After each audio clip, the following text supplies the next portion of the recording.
প্রশ্ন ৫৮ পুটকি 13 নতুন পণ্য মূল্য নির্ধারণ রণকৌশল এবং পণ্য মিশ্রণ মূল্য নির্ধারণ রণকৌশলগুলো বর্ণনা কর। যা বি 2010 সকল বিভাগ। অথবা নতুন পণ্য মূল্য নির্ধারণ রণকৌশল এবং পণ্য মিশ্রণ মূল্য নির্ধারণ রণকৌশল সম্পর্কে যা জানলিক। নতুন পণ্যের মূল্য নির্ধারণ কৌশল বলতে বোঝায় একটি কোম্পানি যখন বাজারে একদম নতুন কোনো পণ্য নিয়ে আসে তখন সেই পণ্যের দাম কত হবে এবং কোন কৌশলে সেই দাম ঠিক করা হবে তার একটি পরিকল্পনা। নতুন কোনো পণ্য বাজারে ছাড়ার সময় কোম্পানিগুলো অনেক সময় দ্বিধায় থাকে, তারা কি শুরুতেই বেশি দাম দিয়ে ধনী ক্রেতাদের ধরবে নাকি কম দাম দিয়ে সাধারণ মানুষের কাছে পৌঁছে যাবে। এই সিদ্ধান্তগুলোই হল মূল্য নির্ধারণ রণকৌশল। একজন নতুন শিক্ষার্থীর জন্য বিষয়টি এভাবে বোঝা সহজ।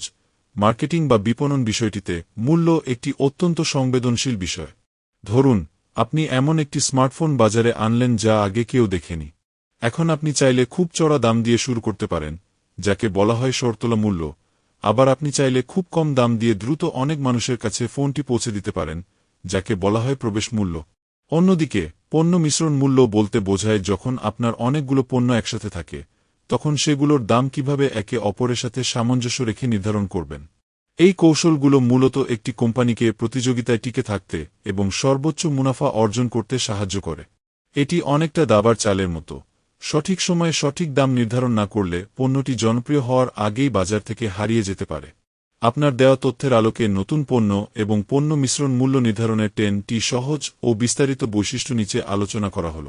1. বাজারের শর্তলা মূল্য কৌশল, মার্কেট স্কিমিং। এই কৌশলের প্রধান বৈশিষ্ট্য হল নতুন পণ্যের শুরুতে অনেক বেশি দাম ধরা হয়। যেহেতু তখন কোনো প্রতিযোগী থাকে না, তাই কোম্পানি উচ্চবিত্ত ক্রেতাদের কাছ থেকে বড় অঙ্কের মুনাফা তুলে নেয়। সোনি বা অ্যাপলের মতো কোম্পানিগুলো প্রায়ই এই কৌশল ব্যবহার করে।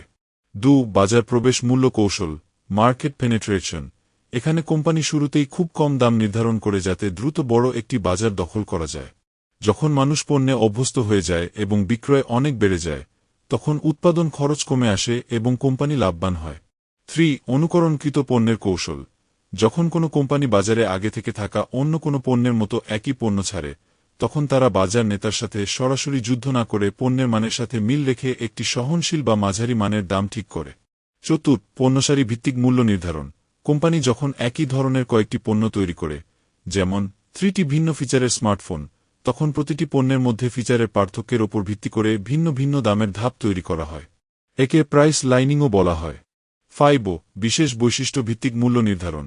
মূল পণ্যের দাম এক থাকলেও ক্রেতা যদি বাড়তি কোনো বৈশিষ্ট্য বা সুবিধা যোগ করতে চায়, যেমন গাড়িতে এয়ারব্যাগ বা বিশেষ রং, তবে তার জন্য আলাদা বাড়তি মূল্য ধার্য করা হয়। সংযুক্ত বা পরিপূরক পণ্য মূল্য। অনেক সময় মূল পণ্যের দাম কম রাখা হয় কিন্তু সেটি ব্যবহার করতে যে সংযুক্ত পণ্য লাগে তার দাম বেশি ধরা হয়। যেমন রেজরের দাম কম কিন্তু সেটির ব্লেডের দাম বেশি রাখা। 7. দ্বিমুখী মূল্য পদ্ধতি। এটি সাধারণত সেবামূলক প্রতিষ্ঠানে দেখা যায়। এখানে একটি নির্দিষ্ট ফি বা স্থির মূল্য থাকে এবং ব্যবহারের ওপর ভিত্তি করে আরেকটি পরিবর্তনশীল মূল্য দিতে হয়, যেমন টেলিফোন বিল বা ক্লাবের মেম্বারশিপ। 8. উপজাত পণ্য বা বাইপ্রোডাক্ট মূল্য। মূল পণ্য তৈরির সময় অনেক সময় বাড়তি কিছু জিনিস উৎপন্ন হয়, যেমন চিনির কলের মোলাসেস। এই উপজাত পণ্যগুলো বিক্রি করে মূল পণ্যের খরচ কমানো হয় এবং এদের জন্য আলাদা সস্তা দাম ঠিক করা হয়। 9. সমগ্র বা বান্ডেল পণ্য মূল্য। কতিপয় পণ্য আলাদা আলাদা বিক্রি না করে যখন একসাথে একটি প্যাকেজ বা বান্ডেল হিসেবে বিক্রি করা হয় তখন সেটির জন্য একটি আকর্ষণীয় কম দাম নির্ধারণ করা হয়, যেমন ফাস্টফুড শপে বার্গার, চিপস ও কোক একত্রে মিল হিসেবে কেনা। 10. প্রতিযোগিতা ও পরিস্থিতির সাথে সমন্বয়। মূল্য নির্ধারণের ক্ষেত্রে সবসময় বাজারের প্রতিযোগিতা এবং ক্রেতার ক্রয় ক্ষমতাকে মাথায় রাখা হয়। কোম্পানি এমনভাবে দাম ঠিক করার চেষ্টা করে যা ক্রেতার কাছে গ্রহণযোগ্য হয় এবং কোম্পানির দীর্ঘমেয়াদী লক্ষ্য পূরণে সহায়তা করে। আমি কি আপনাকে বাজারের শর্তলা মূল্য এবং বাজার প্রবেশ মূল্য এই দুটি কৌশলের মধ্যে কোনটি কোনো ধরনের ব্যবসার জন্য বেশি উপযুক্ত সে সম্পর্কে আরও বিস্তারিত কোনো তথ্য দিয়ে সাহায্য করতে পারি?